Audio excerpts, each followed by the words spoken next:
Thank you, Semiha. And if I may invite you to take one of these seats. Michael, please come to the stage as well. And I would like to ask forward the other two panel members. One is a philosopher at the University in Amsterdam, the Free University, Philip Robichaud. Please welcome him to the stage.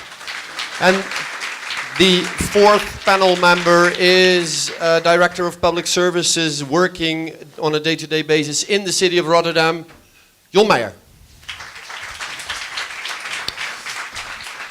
Guys, if you want, you have to share the microphones later on a little bit. Phil, I'm going to start off with you, if I may. How did you listen to the talks of Semiha and Michael?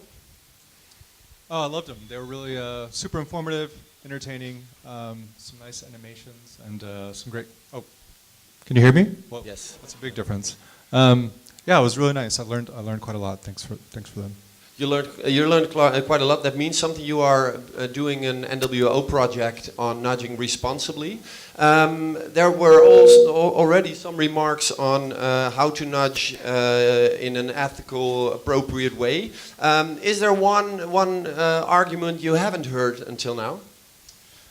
Yeah, so something I wanted to... the topic of my research actually is about the ethics of nudging, but not from a kind of paternalistic worry that was already discussed, or the effects on autonomy that is another big issue. But the question I'm interested in involves whether we're responsible for our nudged actions. So I think this is a sort of, if we imagine a sort of world where there are nudges everywhere and we do quite well in that world, are we as sort of credit-worthy or praiseworthy for all the great things that we realize as we would be if we didn't have those nudges? Okay. And I think it's interesting. We're going to talk about the ethics a little bit later on, but please, if you could you give an example of one of your favorite nudges you have encountered in the last couple of years studying nudging as a philosopher? Yeah, so I think that the default nudges, although they're kind of the most simple sorts of nudges, are really the most fascinating. And default nudging meaning? Default nudges, so just the fact that, for example, in certain countries, you're either as a default an organ donor, and you have to opt out, versus the default being that you're not an organ donor and you have to opt in. It's a very well-known one, but I think it actually still raises really interesting ethical questions.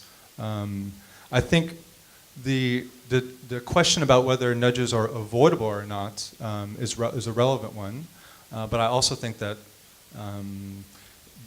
in addition to defaults, you have various other options, right? So you can force people to make a choice, so there's no default either way. Okay, and we'll come back to you later on. But Jon, if we go to a local level, you're working for the municipality of Rotterdam. Yep. How much are we nudged at the moment in Rotterdam, walking around the street?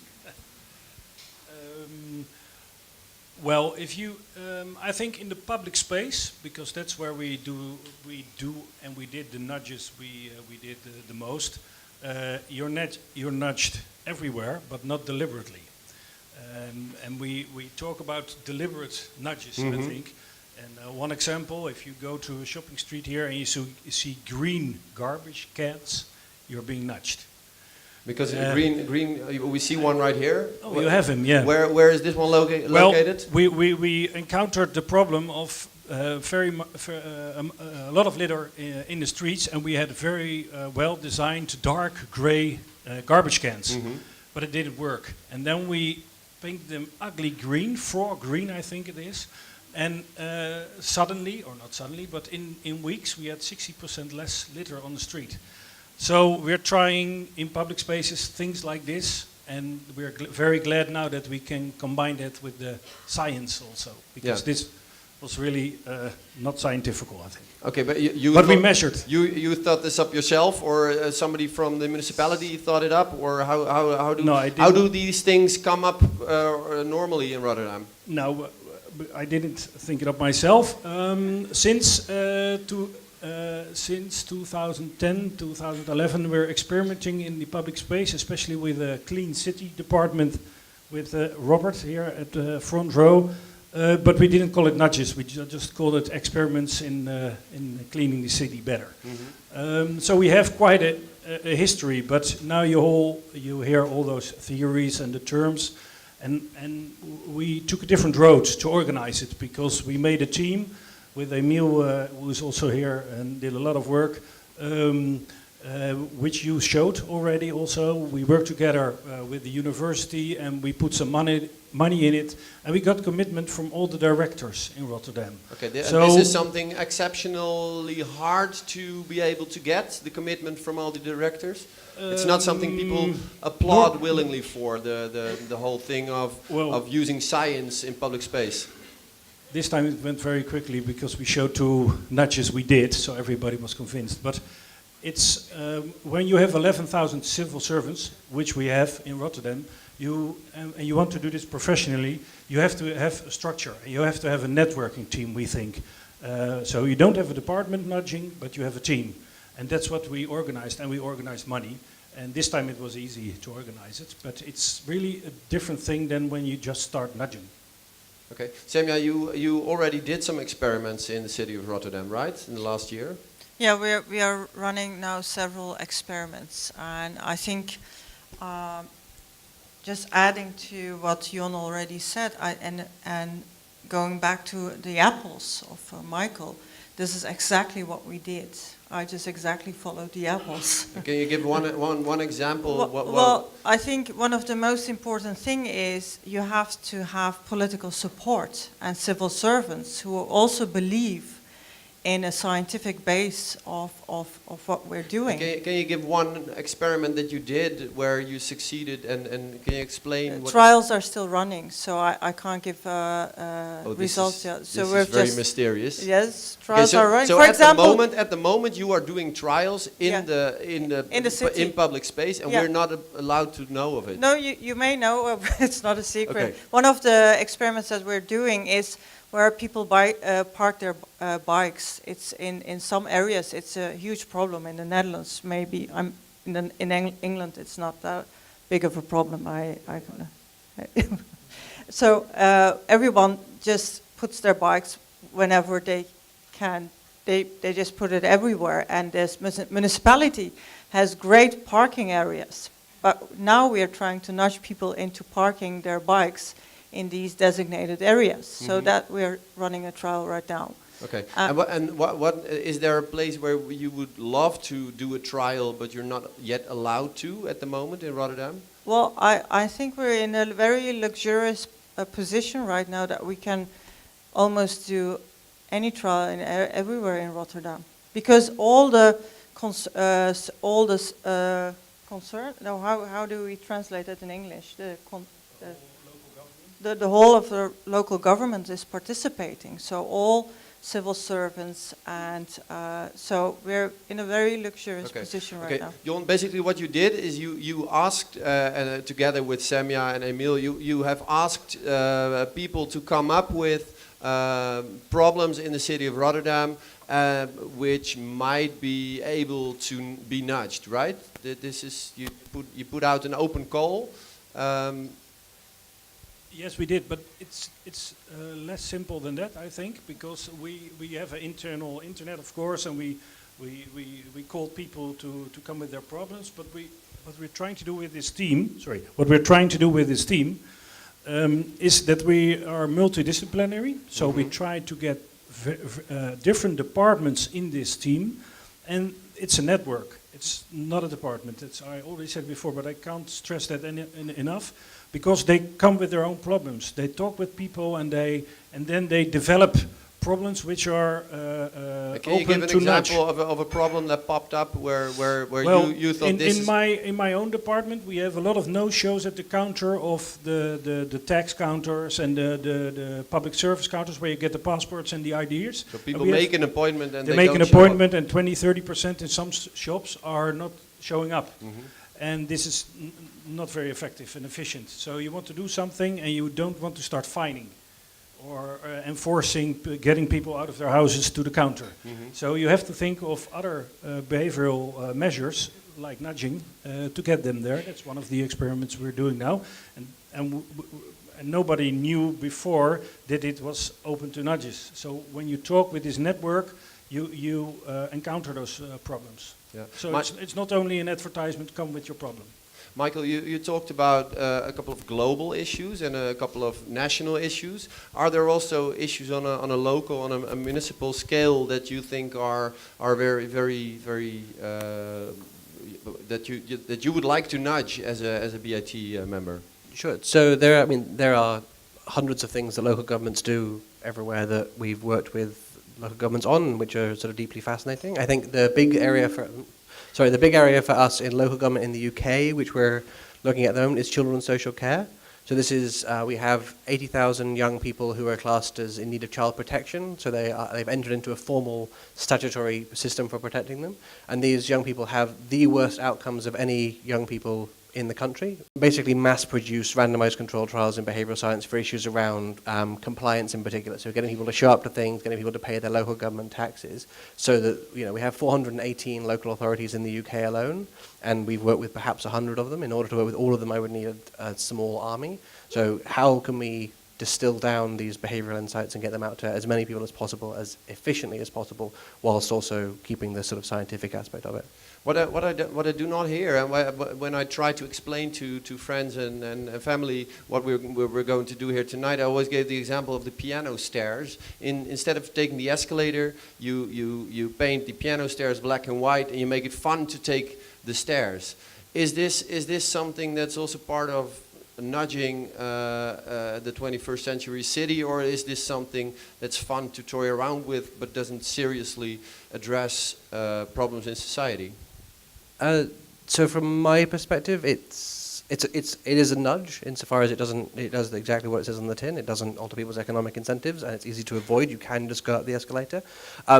It works about once per person. So you can get people to take the stairs for the first week that it's there and the second week that it's there. After that, it is no sustainable solution Yeah. for getting people to exercise more. Exactly right. Okay. Well, why I'm also asking it, because I'm wondering what role design can play in.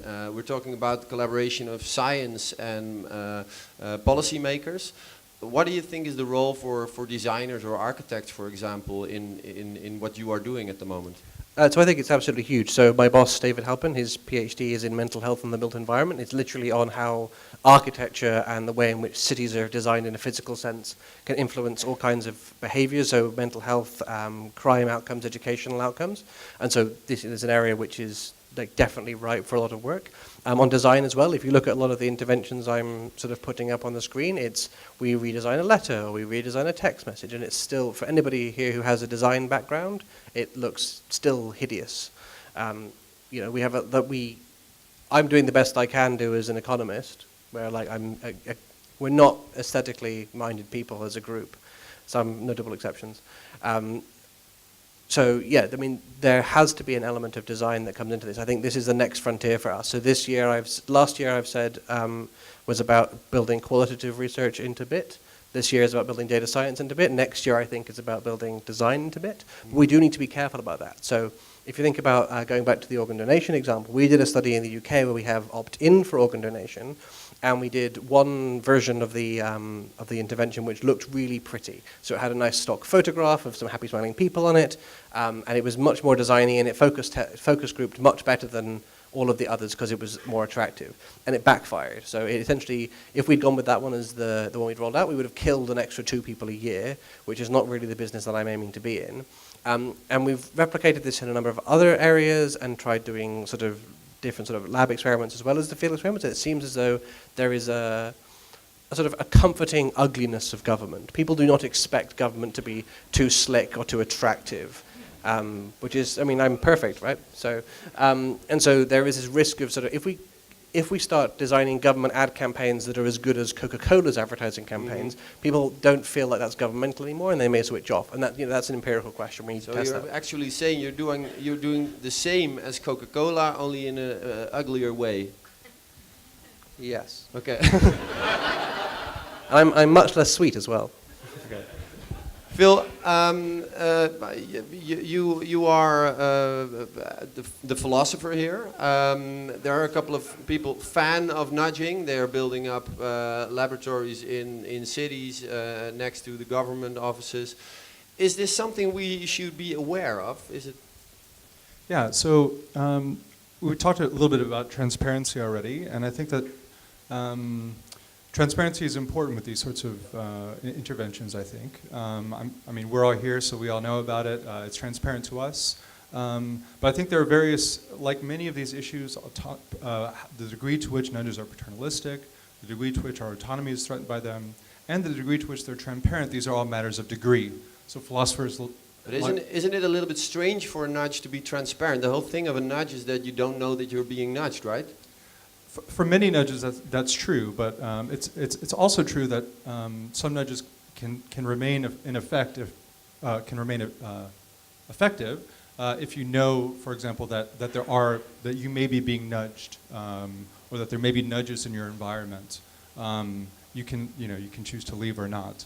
It doesn't just knowing that there are nudges doesn't mean that doesn't sort of like negate their effectiveness immediately. Okay. At least not for all nudges. Yeah, but so transparency is a big theme, you say. In what other way should we be? Well, I think especially with transparency, I think it's interesting to think of different levels of transparency. So one is just putting out somewhere on a website that there might be nudges somewhere in Rotterdam. I think that's maybe the most minimal, and you might even question whether that's like sufficient degree of transparency. Maybe something much more robust would say that there's a public awareness campaign that this is the nudging era or something like that, and that these things are going to be much more apparent. I think aiming for something like that could allay some of the worries that people. But showing up in a radio show or posting something on a blog wouldn't be enough, according to you. That would be better. Again, it's with a question of degree. There's a joke that philosophers, a group of philosophers are called a fog. We just love to fog things up, and I think this is a case where it's hard to come up with there's no sort of threshold, clear threshold. But it seems that to the degree to which you can be transparent, maybe we should, opt for more transparency than that. Yeah, Semiha, you said we should be having an ethics committee in the city of Rotterdam. Could you explain how an ethics committee with regard to nudging in the city of Rotterdam how would it look like? Well, when I do interventions in public health or in medicine, I have to go to a medical ethical committee. They have to look at the design, the methods I use, and the outcome, and whether that's whether that's ethical. So they review my proposal. When we design nudges, You can basically do whatever you want. We can do whatever we want, and then my concern is, okay, we work ethically, I think, as scientists and as government, but at the same time we are collaborating with the government, and politics have influence on the problems that are put on to the table. So when is it okay to design a nudge, and when is it not okay? Did you already come across a subject or a question from political representatives in the city of Rotterdam where they asked you for a nudge or a solution and you thought, no, I'm not going to do this. This is not okay. Not yet. Did you, Michael? Did you come across such a thing? Sorry, the question was, have I ever come across governments doing anything unethically? No, asking you to design something or to do an experiment somewhere where you thought, this is terrain vague. I should not be doing this. No. Really? So there is a principle of civil service impartiality in Britain, and so as a civil servant, you serve the government of the day. The government's been elected.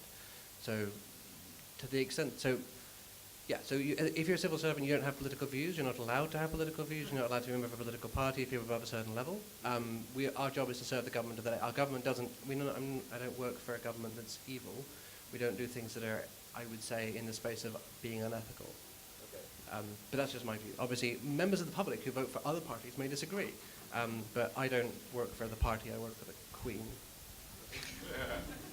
Okay, but you say we should be aware of this, but Yeah. could you give an example of where it might go too far? Or Well, where- let's say let's say that the municipality, for example, would like us to use nudges for specific groups that should not become pregnant, for example. Mhm. I think that could be that's a discussion worth. I mean, can we design nudges in that case? I don't think the And Michael municipality. would say, I'm serving the government of the day, right? Who are you talking about but that are trying to avoid becoming pregnant? You can have, for example, subgroups in this city who have a lot of teenage pregnancies, for example, and you want to prevent teenage pregnancies. And then let's say that the local governments ask the bigger to design nudges to prevent that. So that's going to be an ethical issue, I think. And Jon?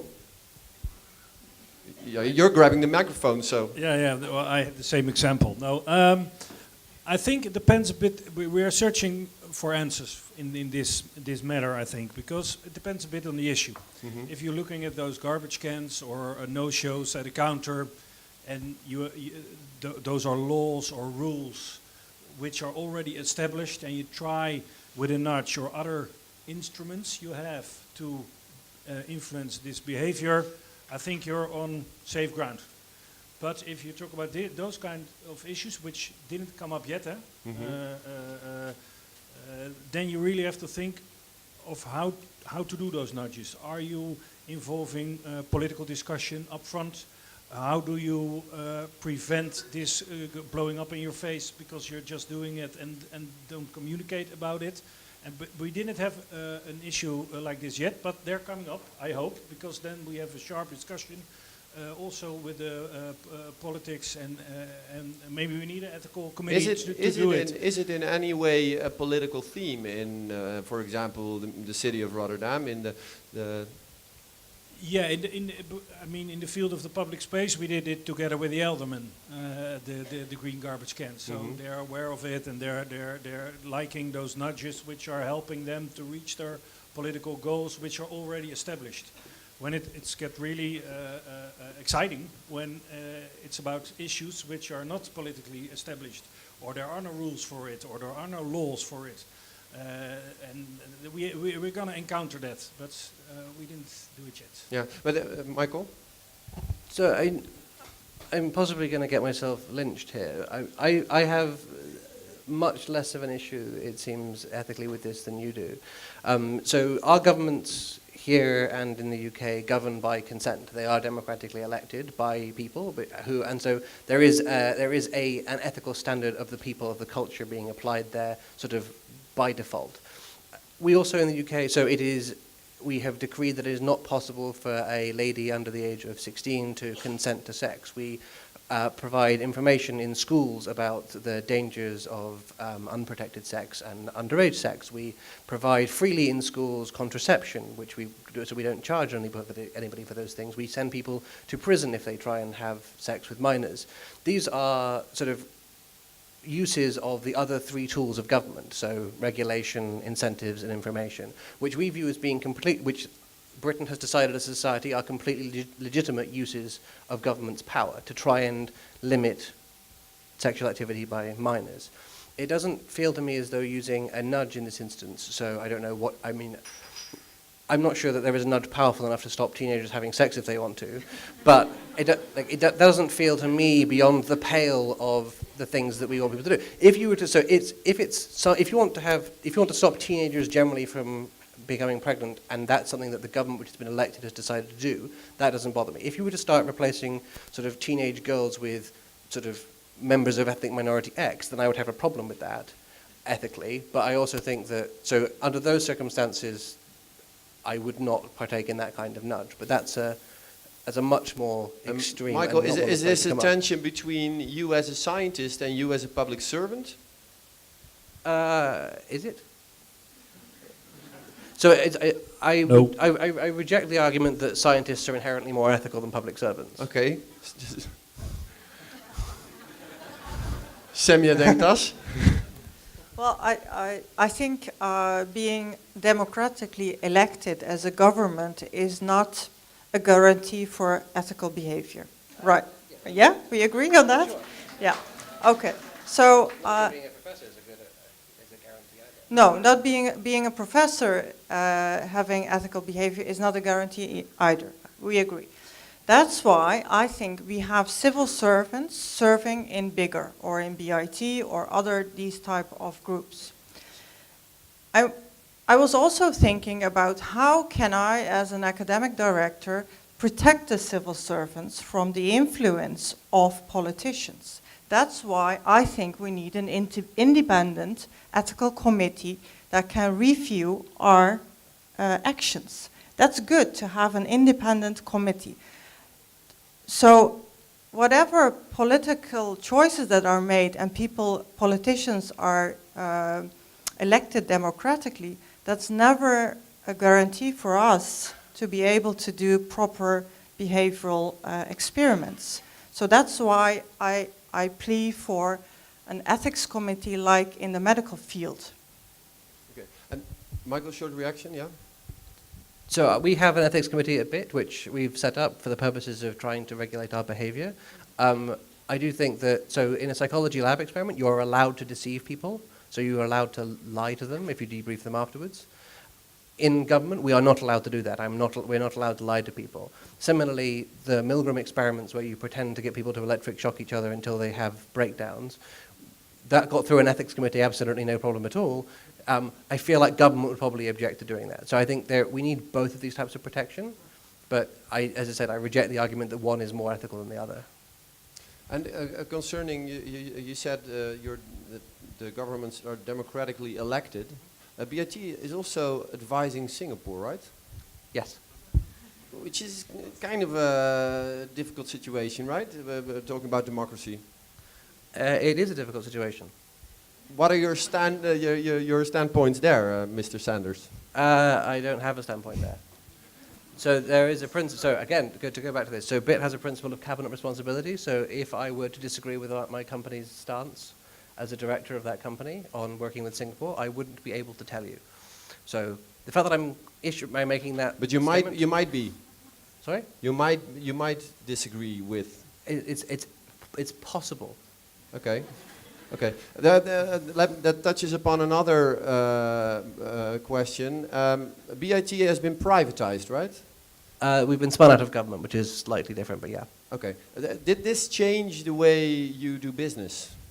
Or I mean, we do business now. We didn't used to. Okay. Does it change the way you set up experiments in the way you work?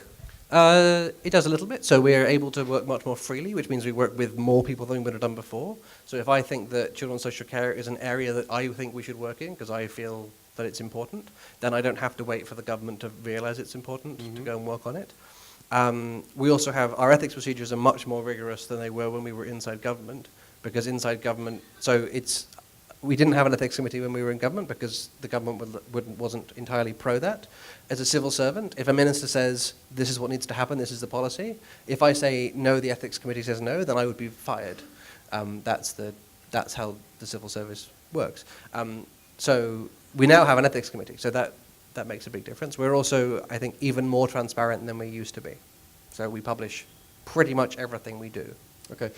Bigger is still inside. How is it organized in Rotterdam? It's a collaboration between the municipality and the university. Mm-hmm. And would you be open for sort of privatization of Bigger in a couple of years? We don't know yet. I mean, that's too soon to already think about that. We have just established a nice working structure. We are moving forward now, and I think it's important to get the experience in the city to do the trials. Well, I'm sorry to cut you off. I'm asking because John, we spoke earlier, and you said we have to think about the way we organize this. It might be because we talked about some criticism regarding the privatization of BIT, and you said, well, this might be the best way to organize it because government may not be the best place to think up creative experiments. Is this something? What do you think?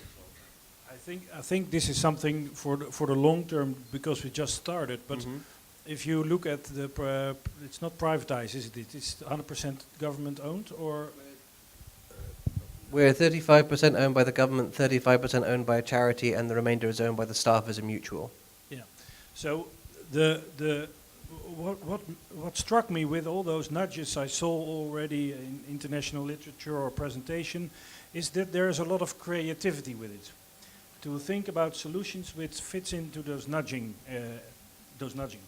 And when you look at advertising agencies, you see that the creatives are the highest paid people with the highest ranks, and they don't work with the government, but they work with the agencies. So maybe in the future we could think about other structures, but not now, because we're just starting to incorporate other parties to develop nudges. And Because incorporate other it's not parties It's al- not only the structure, I think, but it's also the kind of people who work with those nudges, who are elementary to the success. So what kind of people do you think you need in the? Try to. The people we now need are in our team. Okay, That's yeah, that's a otherwise very it would be politically very correct sad. answer right now. That, yeah. it's very But political. do you, for No, but example, I think do you need designers? Do you need industrial designers? Do you need? could be, or the people who work in advertising, or maybe some data mining people who look at a very different way to problems with data instead of other views. So I don't know yet, but you have to be open, I think, in this stage of nudging in Rotterdam to different structures, but not now. But it's Semiha, really a and then- strategic discussion. Semiha, and then we go to you for questions. Yeah, I think without really changing the structure, because I think we've seen from many examples of BIT that this structure works, but I totally agree with you that we have to get in creative minds and people from, for example, urban geography, architects, technical people who can help design very new, innovative nudges. I think that is very important. And the second thing that is important is we don't really know the side effects of what we're doing right now. I think you're very right about trials going on and doing it again, because sometimes we fail more often than that we succeed. But at the same time, as bigger right now and as BIT, we are influencing the way policy is being crafted, and we don't know exactly what is happening. So I have now started a collaboration with scientists from the public administration to evaluate these processes that we have no expertise in. So I think that's important to see the other parts of what we're doing. Any questions from the audience? Hi, my name is Annegret Keizer. I work at the Scientific Council for Government Policy, which was in one of the presentations. And I have a question for Michael Sanders.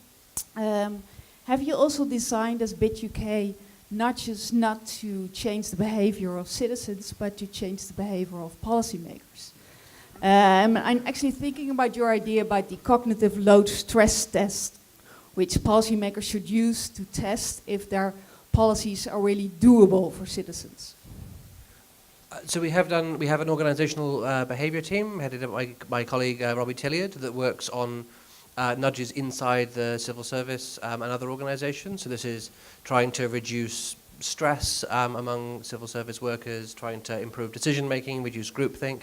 My colleague Kate Claesbrook recently span out of BIT a small startup that works largely with civil services at the moment, but we're hoping to take it further, around debiasing recruitment into civil services by removing contextual information. So now if you apply to work for BIT or several government departments and local governments in the UK, so you apply, you answer typically 7 situational judgment questions, which have been shown in the literature to sort of be better predictors of job performance than sort of tell me about a time when you X. And then that's what we use to score you. You get scored by 3 people in a random order, and then we take the top X for interview. Before you sit down in front of me in an interview, I can't tell whether you're British, Dutch, American. I can't tell whether or not you're a man or a woman. I can't tell if you're black or you're white. By the end of the interview, I obviously can tell those things unless I do the entire interview with my eyes shut, which people tend to find disconcerting. But even then, I don't know where you went to university, what grades you went to, what grades you got, or what you studied. And so that sort of platform applied that Kate's built is trying to influence the civil services hiring by trying to remove some of that unconscious bias. We have a question all the way in the back here. So tonight was the first night I heard about nudging. And I noticed that nudging seems to work for activities or behavior that happens very infrequently or is one-off, such as applying for university or calling the census people. Then when it's trying to nudge behavior that's very daily and habitual, such as smoking or the musical stairs that you mentioned, it doesn't really work because the novelty wears off after the 100th time you've seen the musical stair. So has there been kind of research on how to encourage this kind of behavior, like behavior that's habitual and daily, and how do you do that?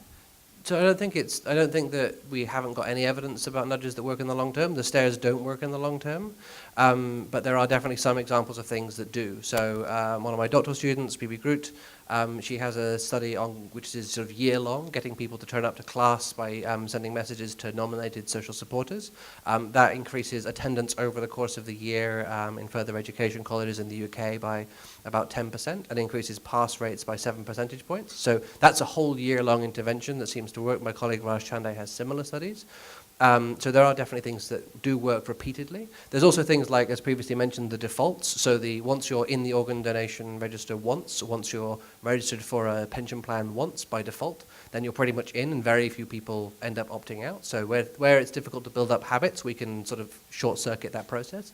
That said, this is, along with different socio-demographic groups and the effects on them, I think this is one of the big shortfalls in the literature at the moment, is around long-term effects of behavioral intervention. So Erin Fry and Todd Rogers have a paper that reviews what we know about long-term effects of nudges. And it's a very short paper. It's a great paper, but it's very short. We don't know very much, and what we do know isn't super positive. And part of that is just because of the incentive structure that is faced by, with the greatest of love to my friends in academia, but faced by academic practitioners. So in this space, you want to do an experiment, get a result, and get it published. If you are a tenure-track academic, there's no real desire to sit around waiting 10 years to see what happens after that amount of time. So in government, this is one of the things where you can do something in government you can't do in the lab. We can start looking at these longer-term effects, and I'm very positive that we'll come up with longer-term outcomes. We are at the black pillar by now. Hello, my name is Marie-Louise. I work for the Social Affairs Department. And I have a question about evaluation. As one of the first speakers stated that you can design nudges, but everything is designed, so perhaps our existing environment is already full of nudges. I noticed, for example, that the job center has a lot of signs of the things you shouldn't do. You shouldn't eat, you shouldn't call, you shouldn't talk too loud. But the idea of the center is that you find a job, and therefore you need to call people. Therefore you need to find jobs, networking. So are you also into evaluating the existing environment on negative nudges?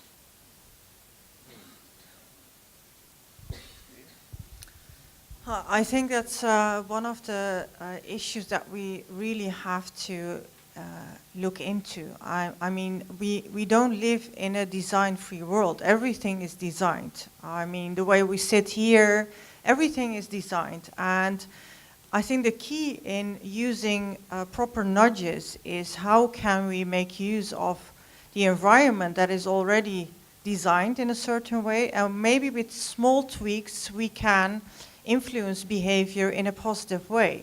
I think that's the key. But it does mean, the example that I gave about Jon Snow was really observing the environment, what is already there, and make use of existing nudges and designs that can be useful. So I think that is one of our first assignments, looking into the environment, what is happening. We have to look and observe. We're over here right now. I live in a neighborhood where there are a lot of dog owners, and they let their dogs shit in the park, where I want to play soccer with my children. Do you have some tips for me to nudge these people? Do you have experience with that, Michael. It's in the same neighborhood where there are a lot of green Yeah. trash You cans, want but yeah. some of them are already being demolished. Yeah, yeah.